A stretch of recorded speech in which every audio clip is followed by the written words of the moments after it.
हम एक्सरसाइज शुरू करेंगे। एक्सरसाइजेस को सॉल्व करना अपने टेक्स्ट बुक का।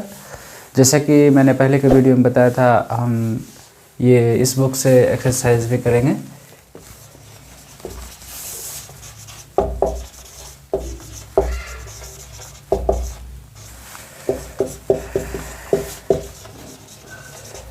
तो ये किताब आप सबके पास होनी चाहिए, इसे आप अपने पास रख लें।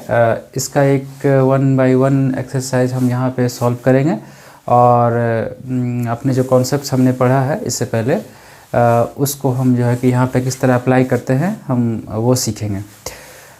मैं आप लोगों से ये रिक्वेस्ट करता हूँ कि जब एक्सरसाइजेस के वीडियोस आप देखें उससे पहले आप जो उसमें टेक्स्ट बुक में आपके जो पहले से सॉल्व किए हुए एक्सरसाइजेज हैं आप उनको अच्छी तरीके से प्रैक्टिस कर लें। एक बार खुद उन प्रॉब्लम्स को खुद एक बार सॉल्व करने की कोशिश करें। अगर आपसे नहीं होता है तो फिर उसमें से सॉल्यूशन देखें।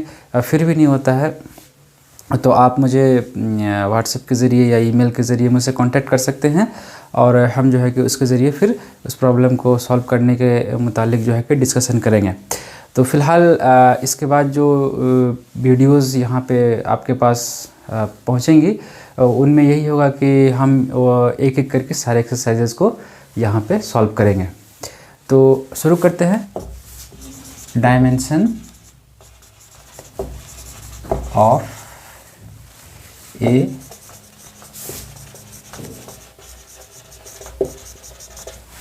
शुरू से लेना फिर है। तो पहला जो क्वेश्चन है यहाँ पे हम ये लीनियर मोमेंटम का सबसे पहले डायमेंशन निकालने की कोशिश करेंगे। तो लीनियर मोमेंटम हमने क्लास 9 और 10th के फिजिक्स के कोर्स में हमने पढ़ा था कि लीनियर मोमेंटम का डेफिनेशन वो ये होता है, linear momentum P equal to ये mp। ये मास है किसी पार्टिकल का। लीनियर मोमेंटम निकालने के लिए मास को उसकी स्पीड से गुना करते हैं। स्पीड हो या फिर उसका वेक्टर क्वांटिटी के फॉर्म में वेलोसिटी हो, दोनों ही इस तरह से होता है। अगर उस तरह हम वेक्टर फॉर्म में लिखेंगे तो ये mv होगा। अब दोनों ही केस में डायमेंशंस पे कोई फ़र्क नहीं पड़ेगा। आप चाहे कि ये वेक्टर इक्वेशन लेकर करें या फिर ये स्केलर इक्वेशन लेकर आप कैलकुलेट करें, दोनों ही में सेम ही होगा। तो हम चूँकि इजी प्रोसेस अपनाएंगे यहाँ पे, तो यहाँ पे वो जो स्केलर वाला ये फॉर्मूला है हम इसके ज़रिए कैलकुलेट करेंगे। तो लीनियर मोमेंटम का जो डायमेंशन होगा वो mv के डायमेंशन के बराबर होगा। आप इसको सिंपल लिखें। डेफिनेशन देखें, डेफिनेशन के दोनों तरफ आप इसको स्क्वायर ब्रैकेट के अंदर में क्लोज कर दें। अभी मास, फिर नेक्स्ट स्टेप जो हम करेंगे यहाँ पे, ये मास का जो डायमेंशन है उसको आप रिप्लेस कर दीजिए यहाँ पे m से। जो हमने पढ़ा था सिम्बल्स, फंडामेंटल फिजिकल क्वांटिटीज़ के जो डायमेंशंस के सिंबल हैं हम उसको यहाँ पे यूज़ करते जाएंगे एक बाय एक। तो जैसे कि मास का यहाँ पे डायमेंशन m होता है तो हम यहाँ पे m से रिप्लेस कर देंगे। फिर वेलोसिटी का डायमेंशन हम इससे पहले देख चुके थे, वो LT-1 होता है। अगर किसी को याद ना हो तो फिर उसे प्राइमरीली वो कैलकुलेट कर लें। वेलोसिटी का डेफिनेशन हमने देखा था कि distance travelled by time taken. ये डेफिनेशन है, सिंपल सा डेफिनेशन। तो इसका इस इक्वेशन से वेलोसिटी का डायमेंशन निकल जाएगा। तो इसके लिए क्या करेंगे, डेल्टा एल का जो डायमेंशन है एल यहाँ पे हम रिप्लेस करेंगे। फिर यहाँ पे डेल्टा टी का टी रिप्लेस करेंगे। इसे सिंप्लीफाई करने से LT-1 ये इसका वेलोसिटी का डायमेंशन हो गया। स्पीड का डायमेंशन, वेलोसिटी का डायमेंशन दोनों का सेम ही होगा। अभी यहाँ पे v का निकाल लें, फिर इसको यहाँ पे रिप्लेस कर दें, यहाँ पे LT-1। तो इस तरह से हमें पता चल गया ये मोमेंटम का डायमेंशनल फार्मूला mLT-1 ये होता है। नेक्स्ट हम फ्रीक्वेंसी का यहाँ पे डायमेंशन निकालेंगे।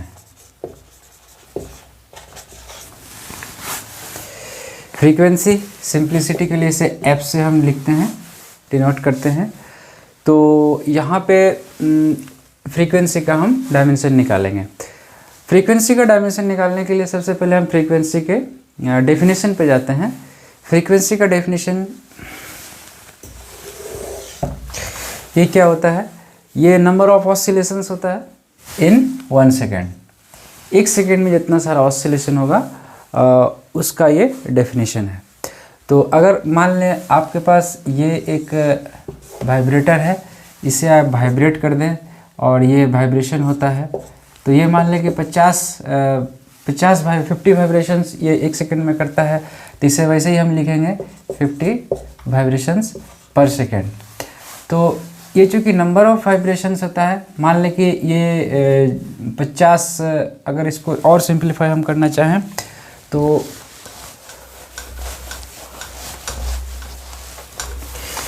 ये एक वाइब्रेटर है, इसे आपने वाइब्रेट कर दिया।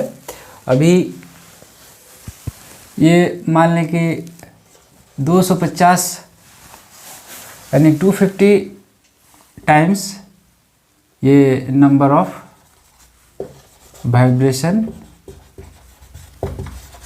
इसका मान लें कि 5 सेकेंड में होता है इन 5 सेकेंड। तो इससे इसकी फ्रीक्वेंसी हम यूँ निकाल सकते हैं कि number of vibrations by time taken. इस तरह से फ्रीक्वेंसी निकल जाएगी। तो ये 250 बाई ये डेल्टा टी यानी कि 5 सेकेंड। आप देखें बाय डेफिनेशन जो नंबर ऑफ बाय डेफिनेशन जो फ्रीक्वेंसी का डायमेंशन होगा वो डेल्टा एन और डेल्टा टी के डायमेंशन से निकलेगा। तो डेल्टा एन क्या है, ये प्योरली नंबर है। 1 बार 2 बार 10 बार 50 500 बार जितना बार भी उसने वहाँ पे वाइब्रेट हुआ, यहाँ पे उसको लिखेंगे। तो इसलिए चूँकि प्योर न्यूमेरिकल क्वांटिटी का कोई डायमेंशन नहीं होता, इससे पहले हमने इसको देखा था। तो इसका ये तो डायमेंशनलेस क्वांटिटी होगा, नथिंग। तो इसमें हम वैसे मास का डायमेंशन 0 इसका सारा रहेगा, कुछ भी, या इसे ये डायमेंशनलेस है, आप इसे 1 कर दें। और ये टाइम डेल्टा टी का डायमेंशन t। तो इस तरह से हमें फ्रीक्वेंसी का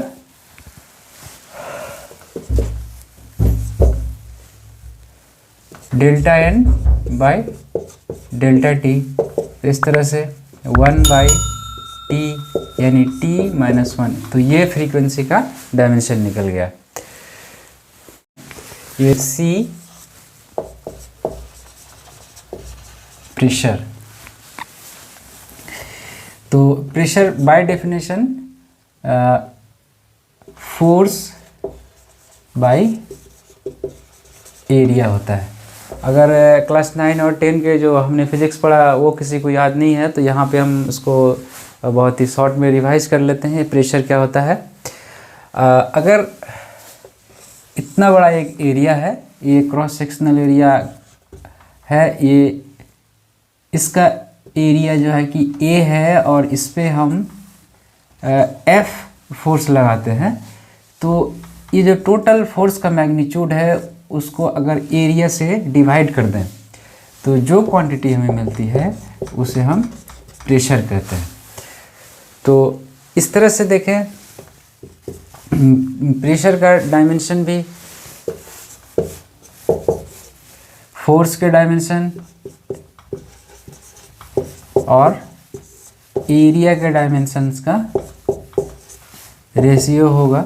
यानी फोर्स का डायमेंशन हमने इससे पहले पढ़ा था MLT-2 और एरिया L2 ML-1T-2। तो ये प्रेशर का डायमेंशन हुआ। जिनको ये फोर्स का डायमेंशन नहीं पता है वो इसके डेफिनेशन से या कोई भी ऐसा इक्वेशन जो फिजिक्स में आपको याद हो जिसमें फोर्स यूज किया हुआ फोर्स उस इक्वेशन में आता हो और बाकी के क्वांटिटीज़ के डायमेंशन आपको अगर पहले से पता हो तो उस इक्वेशन का यूज़ करके आप फोर्स का डायमेंशन निकाल सकते हैं। जैसे कि अगर हम न्यूटन्स का सेकेंड लॉ यहाँ पे देखें, F इक्वल टू ma होता है, इससे हम फोर्स का डायमेंशन निकाल सकते हैं।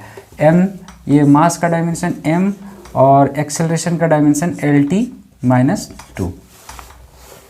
तो इस तरह से फोर्स का डायमेंशन mlt माइनस 2 हो जाता है। यहाँ पे इस रिजल्ट का हमने यूज़ किया इस जगह पे। तो इस तरह आप सिंपली कोई भी ऐसा डेफिनेशन जो आपको याद है और जिसमें बाकी के क्वांटिटीज़ के डायमेंशन आपको पहले से पता है, तो अगर सिर्फ एक उसमें से फिजिकल क्वांटिटी बचता है तो उसका डायमेंशन आप निकाल सकते हैं। जैसे एक और एग्जांपल यहाँ पे मैं आपको बताता हूँ। जैसे काइनेटिक एनर्जी का फॉर्मूला आपको पता है 1/2 mv²। ये क्लास 9 के साइंस में आप सब ने पढ़ा होगा। तो यहाँ पे अगर काइनेटिक एनर्जी का किसी को पता है तो और मास का ही पता है, तो इस इक्वेशन का यूज़ करके वो वेलोसिटी का निकाल सकता है। या अगर मास का पहले से पता है, वेलोसिटी का पता है, तो काइनेटिक एनर्जी का निकाल सकता है।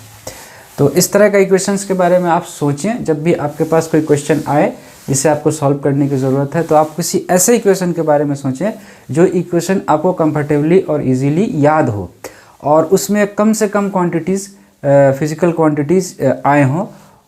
अगर उनमें से जैसे कि उसमें 3 फिज़िकल क्वांटिटी आए हो इक्वेशन में हो और उसमें से 2 का आपको डायमेंशन पता हो पहले से, तो उसमें आप तीसरे का निकाल सकते हैं।